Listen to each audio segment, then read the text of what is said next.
Sebelumnya kita telah mempelajari gaya listrik pada 3 muatan yang segaris, dan video pembelajaran kita kali ini kita berkonsentrasi pada gaya listrik pada 3 muatan yang membentuk segitiga.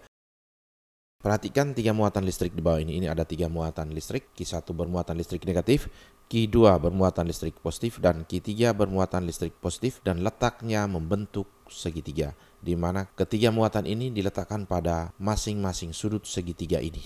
Q1 diletakkan pada sudut segitiga yang memiliki sudut θ 1, kemudian Q2 memiliki sudut θ 2, dan Q3 memiliki sudut θ 3.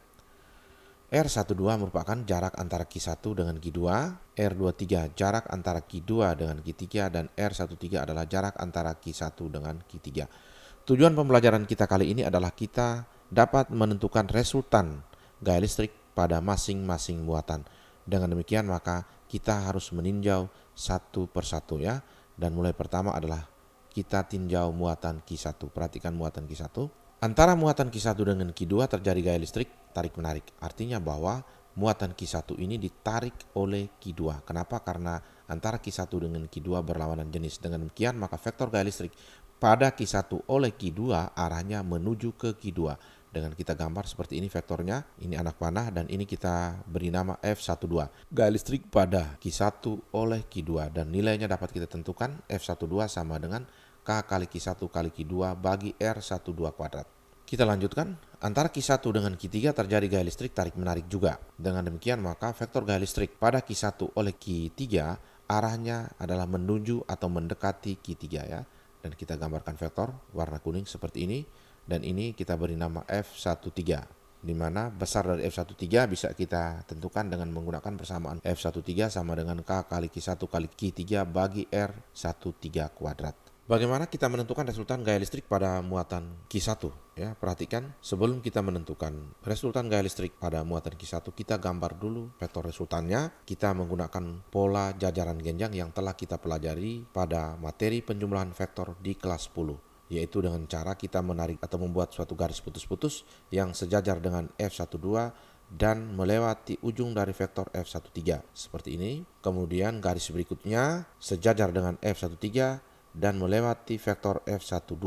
Oke, di mana titik potong antara kedua garis ini merupakan ujung dari vektor resultan gaya listrik pada muatan Q1, dan kita gambarkan resultannya ya seperti ini dan kita beri nama F1. Dengan menggunakan aturan kosinus yang digunakan untuk menentukan nilai atau besar penjumlahan dua buah vektor, yaitu R kuadrat sama dengan A kuadrat tambah B kuadrat tambah 2 kali A kali B cos theta, maka kita bisa menentukan resultan vektor gaya listrik pada muatan Q1. Di mana theta ini adalah sudut yang terbentuk antara vektor F12 dengan F13. Ya, kebetulan di sini sudut yang terbentuk adalah θ 1, maka F1 dapat kita tentukan dengan menggunakan persamaan. Oke, F1 kuadrat sama dengan F12 kuadrat tambah F13 kuadrat tambah 2 kali F12 kali F13 cos θ 1. Oke, sekarang kita lanjutkan dengan meninjau muatan Q2. Muatan Q2 ini ditarik oleh Q1 dan ditolak oleh Q3 ya. Karena ditarik oleh muatan Q1 maka vektor gaya listrik pada Q2 oleh Q1 arahnya mendekati Q1, dan ini kita beri nama F21, di mana nilai F21 sama dengan K kali Q2 kali Q1 bagi dengan R12 kuadrat. Sedangkan vektor gaya listrik pada Q2 oleh Q3 itu arahnya menjauhi karena Q2 dan Q3 saling tolak-menolak, atau Q2 ditolak oleh Q3 sehingga vektornya menjauhi. Karena Q3 letaknya di sebelah kiri Q2, maka F23 arahnya ke kanan atau menjauhi Q3. Di mana besar dari F23 itu sama dengan K kali Q2 kali Q3 bagi dengan R23 kuadrat. Sekarang kita tentukan dulu sudutnya antara F21 dengan F23. Ya, perhatikan θ 2 ini bukan sudut yang terbentuk atau sudut yang dibentuk oleh kedua vektor ini ya. θ 2 ini adalah sudut dari salah satu sudut pada segitiga ini ya. Sehingga sudut yang terbentuk oleh F21 dengan F23 itu adalah 180 kurang θ 2 ya. Ini sudutnya. Kita ambil sudut terkecil, tidak ambil sudut yang besar ini ya. Dan ini adalah 180 kurang θ 2. Diperoleh dari mana 180 ini? Yang ini 180 derajat ya, dan bagian ini sudah theta 2, maka sisanya ini adalah 180 derajat kurang theta 2. Dan sekarang kita mulai menggambarkan resultan vektor gaya listrik pada Ki 2. Oke, sekarang kita gambarkan dengan menggunakan pola jajaran genjang seperti itu kita gambarkan.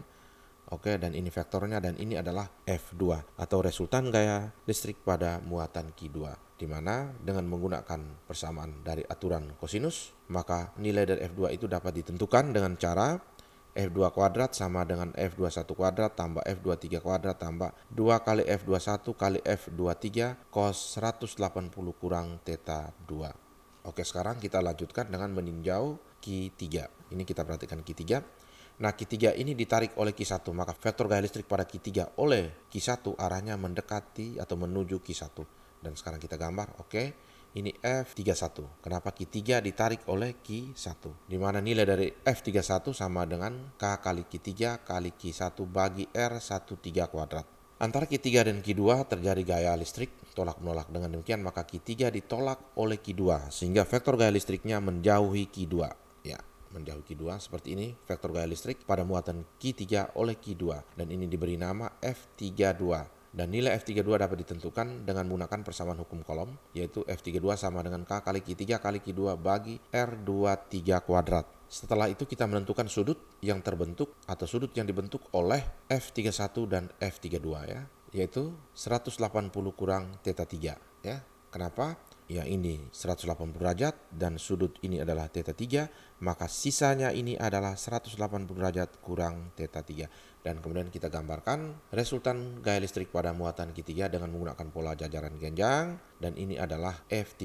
Dan dengan menggunakan aturan kosinus, R kuadrat sama dengan A kuadrat tambah B kuadrat tambah 2 kali A kali B cos theta, maka nilai F3 atau besar dari F3 dapat kita tentukan dengan menggunakan F3 kuadrat sama dengan F31 kuadrat tambah F32 kuadrat ditambah dengan 2 kali F31 kali F32 cos 180 kurang theta 3. Oke, kita telah meninjau ya masing-masing muatan, maka selanjutnya kita masuk ke contoh.